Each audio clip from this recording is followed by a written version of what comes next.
You've talked about golf needing to be a global game. Some other guys have brought it up. Have you given much thought to what that might look like?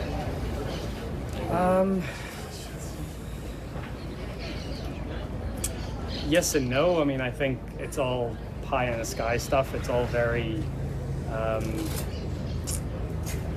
I think there has to be a component of the Southern Hemisphere, Australia, South Africa.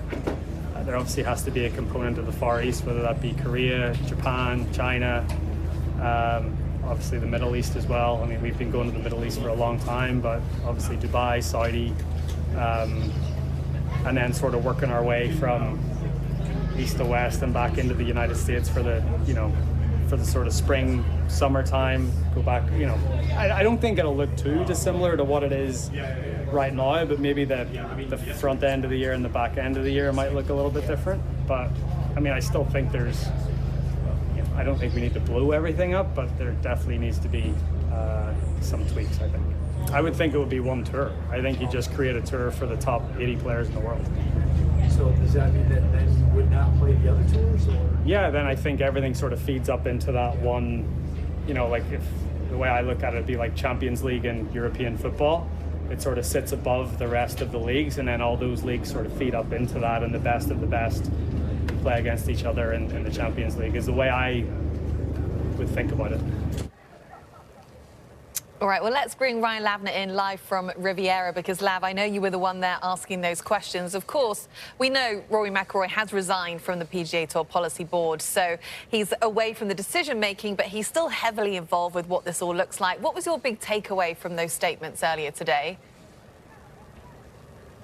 Well, Anna, if nothing else, it's certainly a very interesting discussion topic, and this was certainly a continuation of what Rory McIlroy was talking about in Dubai as well. What really struck me on Saturday was just kind of the details that he was able to flesh out and the vision that he's clearly been thinking about over the last 6 or 9 months and what the world of golf could potentially look like, whether it's 80 players on this world tour, the 24-event schedule that it could potentially be, the certain areas that he wants to take these tournaments, whether it's Australia, the Far East, or the Middle East. And it's just very interesting with that different model, kind of relating it to the European Champions League in soccer, where everything is kind of funneling to that. It definitely sounds like a bloated version of Live Golf, just with more players and more events potentially. But Rory McIlroy said one of the biggest issues that this model potentially would have is aligning everyone's interests, from the players' interest to the fans' interest to the media partners' interest and the sponsors' interest as well. Getting everyone, as he said, singing off the same hymn sheet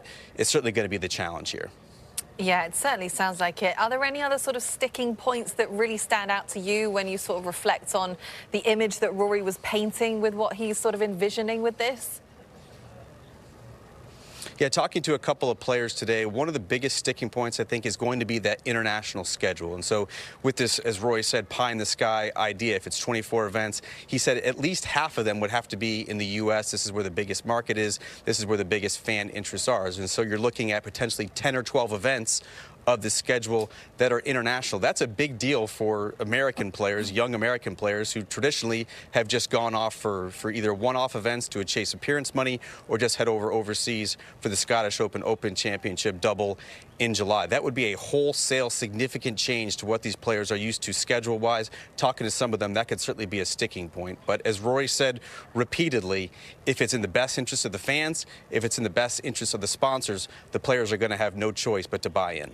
Okay, good stuff, Lav. And if you want to read more about what was reported today, you can check out his article that is over on golfchannel.com right now, Brendan. Always interesting to hear from Rory McIlroy. He's been involved in these negotiations and the future planning of the men's professional game right from the start. What do you make of what he said today? Well, we heard him compare it there to the European Champions League. The big difference there would be, for the non-soccer fans out there, the European Champions League, the top European countries, the Premier League, Serie A, the French League, their top 4 teams all make it into the Champions League. But when that competition is done, they all go back and they play the Premier League, Serie A.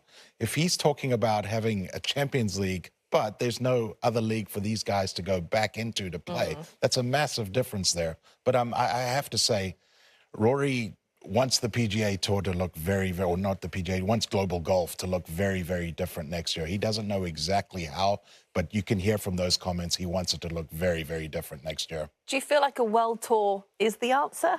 I feel like that's where we're heading. Whether it's the answer or not, I don't know, but I feel like that's certainly where we're heading. Okay, and you know, it will hopefully hit a global market. There'll be more sponsorship options available, and there are still so many negotiations to be figured out. The SSG, they've signed on the dotted line, but of course PIF is still a little bit up in the air, so who knows how much longer this could go on for. Well, that's it. There's going to be ongoing negotiations for a long time, and I'm like any golf fan. I just want to see the best players playing against each other as often as they possibly can.